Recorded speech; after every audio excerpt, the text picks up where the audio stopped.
Tcharam! Chega o final do ano, o que que acontece? A gente inevitavelmente faz a contabilidade das leituras, né? Por quê? Porque sim, porque a gente gosta de saber quantos livros a gente conseguiu ler, a gente faz aquela retrospectiva, né, dos livros que a gente leu no começo, que a gente, de repente, nem está lembrando mais o título, o autor, aí você faz aquele apanhado das leituras do ano para essa retrospectiva literária. Então, aqui estão as minhas leituras, né, de 2024. Eu li ao todo 36 livros. Parece pouco, né? Mas, na verdade, eu me desapeguei dessa coisa de quantidade. Eu estou muito naquela onda de eu quero ler coisas legais. Eu estou muito mais focada na qualidade das leituras. E neste ano, eu tive boas leituras, sabe? Eu acho que as minhas leituras foram bem legais. Sempre tem, né? Aquele livro que entra assim de penetra e que às vezes não é lá essas coisas, mas a maioria dos livros que eu li foram livros bem bacanas. Essas leituras, né? Algumas delas foram indicações dos clubes de livro que eu participo, então tem a minha comunidade literária, que é a comunidade literária mais. Algumas dessas leituras foram livros enviados pela comunidade literária mais para suas assinantes, e aí, logicamente, teve a leitura coletiva, a gente leu, comentou, discutiu, debateu, foi muito legal. Alguns desses livros que eu li também foram indicações do Clube do Livro da Livraria Leitura, que eu participo, né, de 2 clubes da Livraria Leitura, aqui em Fortaleza, e outros livros foram aqueles livros que já estavam na lista, que eu já estava com vontade de ler, livros que eu ganhei, enfim. Mas a verdade é que eu achei um livro muito produtivo, um ano muito produtivo nesse quesito literário. Porque apesar de ser 36 livros, que não parece lá muita coisa, mas foram leituras muito divertidas, foram leituras emocionantes, foram leituras assim que me fizeram, que me trouxeram entretenimento de qualidade, né? E que trouxeram também, logicamente, evolução mental e conhecimento, enfim. Que a gente sabe que livro tem, né? Tem essa coisa de trazer tudo isso para você. Então, o que que aconteceu? Eu vou gravar um vídeo sobre cada um desses livros, né? Aqui não estão todos, porque teve livros que eu li também aqui no Kindle, tá? Eu acho que tem uns 10 livros que eu li aqui pelo Kindle, e esses aqui foram os livros físicos. Vocês podem ver que eles estão todos assim, separadinhos em duplinhas, porque eu vou gravar um vídeo depois, separadamente, falando sobre cada uma dessas duplinhas aqui que eu meio que associei, assim, pelo estilo, né, de escrita, de narrativa. Então, vai ter aqui no canal livros separados falando sobre cada uma das leituras, né, pelo menos cada duplinha de leitura que eu li durante o ano, tá bom? Combinado. Então, já se inscreve aqui no canal e aperta o sininho para você receber as notificações dos próximos vídeos. Mas hoje, o primeiro vídeo de hoje é para falar sobre as minhas 2 melhores leituras deste ano, porque, gente, essas 2 leituras, meu Deus do céu, são leituras assim que enchem a alma, que dão orgulho de você ler.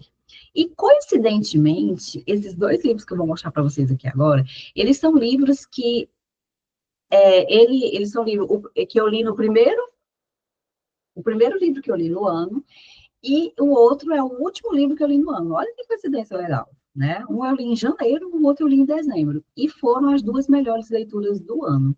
E eles têm também outras coisas. Aí, coincidentemente, os 2 livros que eu vou mostrar para você, além dessa coincidência, também, um é de uma escritora, né? Lá, um livro que foi publicado em 1960, o outro é de uma autora contemporânea, né? Então, eu achei legal assim, essa dualidade desses livros, né? Eu achei legal trazer isso para vocês.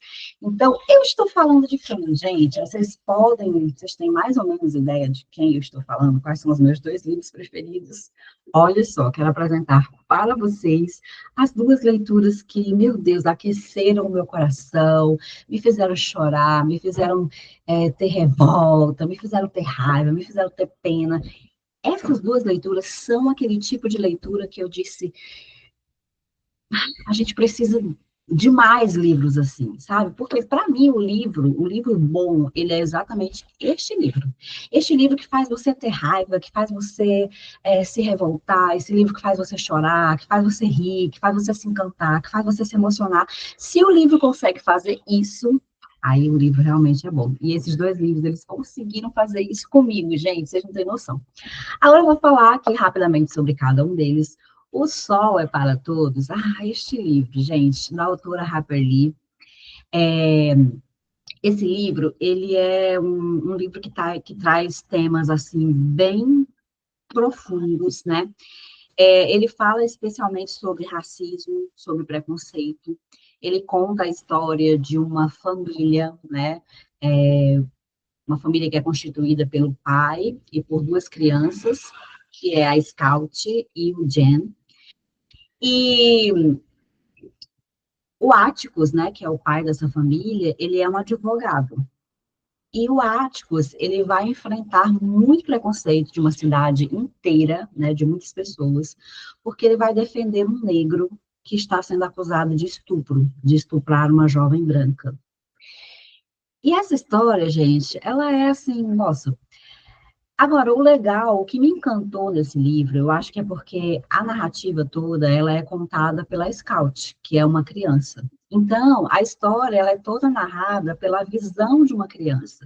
Como a criança vê este mundo, né? Como essa criança é colocada no meio desses conflitos, desses preconceitos todos. Então, é o mundo visto pelo olhar de crianças.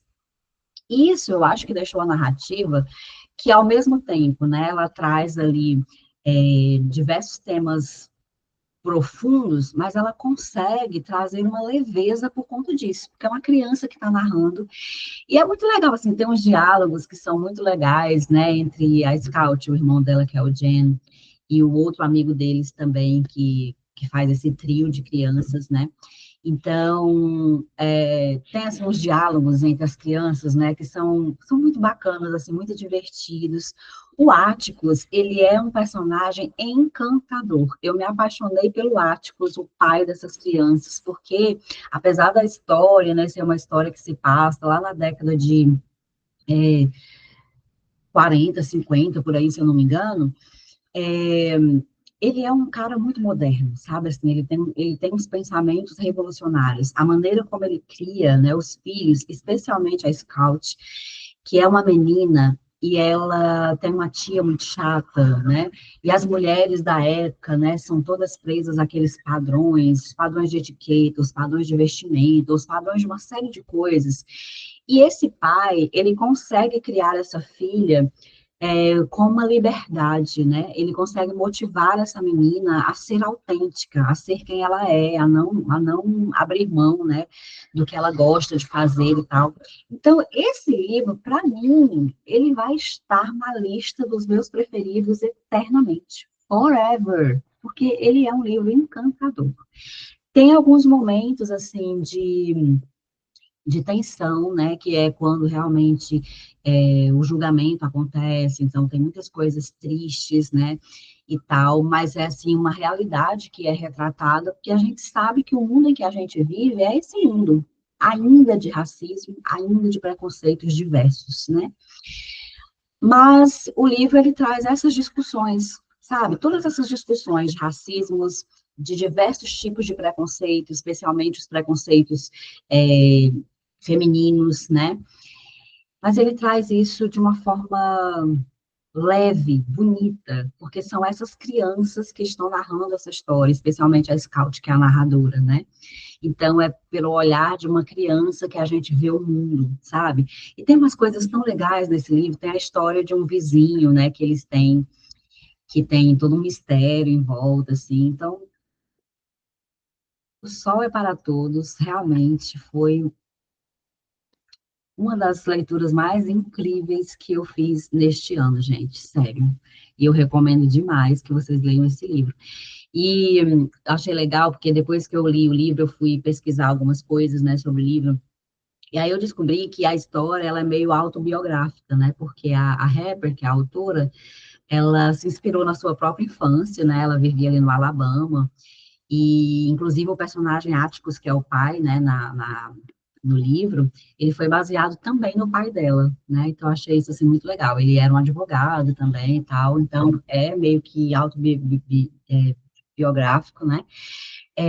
A publicação desse livro, ela foi uma publicação, assim, de muito impacto, porque ele aconteceu na década de 1960, ali no auge, né, de todo esse movimento de direitos civis, né, que estavam ali sendo discutidos e tudo mais. E o amigo deles, que é o Jill, né, que faz o trio de crianças no livro, ele também foi inspirado numa amizade da autora com o Truman Capote, né, que é o autor de Sangue Frio, que é também um livro, tá? E aí, ela se inspirou também nessa amizade para criar esse trio de amigos de infância, né, ali do livro. E uma outra coisa interessante sobre o livro é que o primeiro título do Sol é para Todos foi...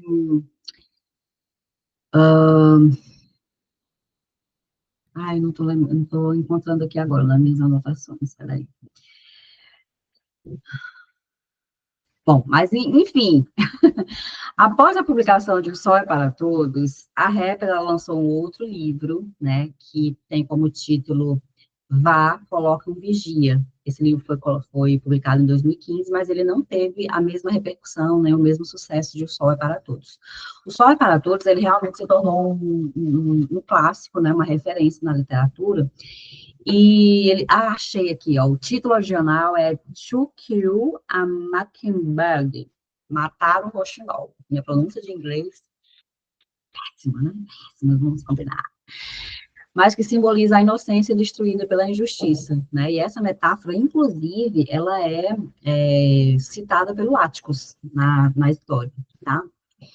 E aí, o livro, ele ganhou uma adaptação para o cinema, em 1962, e também é considerado um clássico do cinema. Eu ainda não vi, mas já está na minha lista para ver em 2025, né?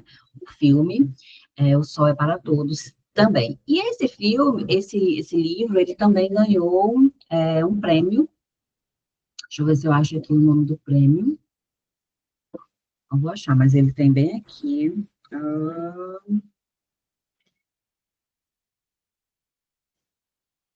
Ele foi escolhido pelo Liberal Journal como o melhor romance do século XX e eleito pelos leitores da Modern Library um dos 100 melhores romances em língua inglesa desde 1900. O livro apareceu pela primeira vez em uma lista feita por bibliotecários em 2006, como o livro que todos deveriam ler antes de morrer, realmente.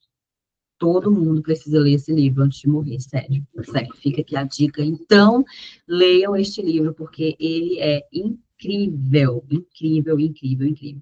A Harper, a autora, nasceu em 1926 em Monroeville, no Alabama, e nos anos 1950 ela mudou-se para Nova York, onde escreveu este livro aqui, O Sol é para Todos. Então, é um livro de 1950, mas, gente, ele é uma obra-prima, sério. Eu me encantei. Foi a primeira leitura do ano e eu disse, eu comecei bem lendo este livro. Agora eu vou falar para vocês sobre o outro livro, que foi o último que eu li esse ano, que, gente, esse livro aqui, pelo amor de Deus. Esse aqui também é outro que você tem que ler antes de morrer, sério. Pelo amor de Deus, esse aqui tem que ir para a sua lista. E esse aqui é publicação recente, né? Carla Madeira aí, a autora contemporânea, está viva entre nós, né, e tal. E, gente, esse livro fazia tempo que eu queria ler, porque eu já tinha ouvido muitas pessoas falando sobre Tudo é Rio, mas eu ficava assim, com aquele pé, naquela pulga atrás da orelha, porque alguns livros que estão no hype, que está todo mundo falando, né, às vezes eles decepcionam. E aí eu fiquei, meu Deus, será que esse livro é tudo mesmo que essas pessoas falam, né, e tal? Aí tá, chegou a hora de ler, fui ler Tudo é Rio. Eu estou impactada até agora, porque esse livro, ele me lembrou muito Clarice Lispector. É, aquela escrita, aquela escrita que ela consegue te encantar, ao mesmo tempo que ela vai te rasgando, sabe? Ela vai, assim, te deixando mortificada, essa é a palavra. E, embora seja uma história, né, que não é aquela história, assim, que tem 1.500 elementos, que tem ideias mirabolantes, não é nada disso. A história em si é uma história simples. Ela conta a história de um casal, né, que se apaixonaram ali quando jovens, casaram, e ia tudo muito bem, até o momento que nasceu o filho do casal. A partir do momento que nasce o filho desse casal, aí o desmantelo acontece, né? Só que a história como a autora, a maneira como a autora traz essa história, que é o genial, sabe? Porque você vai lendo ali a história, ok, tá. Você vai conhecendo os personagens, ok, bacana, legal, tá. Aí, ela te pega, assim, totalmente de surpresa. Você não está preparado porque ela traz para você, sabe? Aí ela joga, assim, na cara, puf, uma cena que você fica, assim, 3 dias de queixo caído. Que foi assim que eu me senti. Eu disse, gente, a história estava indo tão bem. O que foi que esta mulher fez? E eu fiquei assim, ó, sério, sabe? Aí, depois que ela te dá esse golpe, né, que você fica 3 dias de queixo caído com o que acontece, aí a história começa a se desenrolar de uma maneira que você também não espera. Porque vai entrar, né, uma outra personagem que, aliás, já foi apresentada no livro, né, ela apresenta primeiro esse casal, depois ela apresenta essa terceira personagem, né, num outro cenário, num outro núcleo de personagens e tal. E depois que ela apresenta esses dois cenários, aí esses personagens vão se cruzando ali na história de uma forma que você vai criando assim uma revolta tão grande, sabe, que você tem vontade de bater. Tem uma personagem que você tem vontade de bater. Só que aí, na hora que você tá com vontade de bater nessa personagem, de dizer assim, desgraçada, deixe este casal em paz, por favor. Aí ela começa também a te colocar para sentir dó dessa personagem. Aí você sente afinidade por essa terceira personagem. Aí você fica, e agora? Eu bato ou eu abraço? Então, é mais ou menos isso que Carla Madeira faz neste livro. Agora, ela também te desmonta, porque você vai nesse tsunami de sensações e de sentimentos, e aí tem uma hora que você simplesmente desaba. Porque eu desabei e chorei de soluçar, né? Inclusive, minha filha entrou no quarto, eu estava lendo, e ela disse, mãe, você está chorando com o livro? Você está soluçando por causa do livro? Sim, estou. Bom, eu não sei se é porque eu sou muito sensível, não sei se é porque eu choro facilmente, mas esse livro me arrancou lágrimas, especialmente em dois momentos. No momento de uma carta, né, onde a mãe da protagonista, ela escreve uma carta que eu não me segurei com aquela carta. E depois, gente, tem umas cenas aqui, umas sequências de umas cenas, assim, que envolve traição, envolve perdão, arrependimento, remorso, sabe? São umas cenas, assim. E aí, nessa hora, realmente, eu não me segurei, eu chorei. E eu amei, porque fazia tempo que um livro não me fazia chorar copiosamente como eu chorei lendo Tudo é Rio. Então, tudo é rio, né? Tudo é rio, tem a ver, lágrimas, águas escorrendo em seu rosto. Então, é mais ou menos isso. Então, este livro, ele é um livro que você lê super rápido, gente. Ele é um livro fininho, e a leitura é muito fluida, e você quer ler capítulo após capítulo, certo? Eu levei 2 dias para ler ele, por quê? Porque eu estava poupando o livro. Porque quando o livro é bom, a gente quer poupar o livro, a gente não quer que o livro acabe, né? Assim, a gente não quer que o livro acabe, a verdade é essa. Então, eu fiquei poupando o livro, por isso eu levei 2 dias para ler. Mas, ele, com certeza, você consegue ler o dia todo, dependendo aí do tempo que você tem disponível, né? Então, essas foram as minhas melhores leituras deste ano, sério. Aquele livro que você quer ler de novo? Algum dia voltarei para ler de novo esses dois livros, porque eu simplesmente me apaixonei por esses dois livros. Então, esses foram eleitos aqui os meus dois livros deste ano. E aí, agora eu quero saber, comenta aqui para mim, tá? Se você gostou desse vídeo, você vai curtir aqui esse vídeo, vai se inscrever no canal, se ainda não é inscrito, né? Lógico. E aí depois você comenta, me fala se você já leu esses livros, se você sentiu as mesmas coisas que eu, se você concorda com o que eu falei aqui, tá? Porque o que eu vou querer saber é sobre isso. E O legal desse livro da Carla Madeira, que eu achei uma curiosidade super legal, é que esse livro, o sucesso desse livro, ele foi feito pelo boca a boca, né? O livro, ele foi publicado em 2014, mas ele só chegou nesse hype, né, de ser publicado por uma grande editora, de chegar a milhares de leitores, anos depois, pela pelo boca a boca, os leitores iam lendo, iam comentando, iam falando, né, e aí a coisa tomou essa proporção que é hoje, né, Carla Madeira é uma das autoras contemporâneas mais bem conceituadas aí do momento, né. A protagonista, no início, ela tinha o nome de Maria, depois mudaram para o nome de Dalva, porque, por causa da sonoridade, né, para combinar mais com o título, tudo é Rio e tal. E a Carla Madeira, ela se conecta tematicamente com outros livros, tudo é Rio, né, aliás, ele se conecta com os outros livros da autora, que é A Natureza da Mordida e... esqueci o outro. Né, a capa é muito parecida, então eles fizeram tipo uma identidade visual, né, para a autora e tudo. Eu já estou com os outros dois livros dela para ler também, porque eu tenho certeza que vão ser maravilhosos também. E o livro, ele, Tudo é Rio, ele já ganhou uma adaptação para o teatro também, né? Espero que ganhe adaptação para o cinema, porque vale muito a pena. Então, é isso. Eu espero que você tenha gostado aqui desse primeiro vídeo e aguarde os próximos vídeos, porque eu vou trazer duplinhas e duplinhas aqui de todas as leituras que eu fiz nesse ano de 2024. Combinado?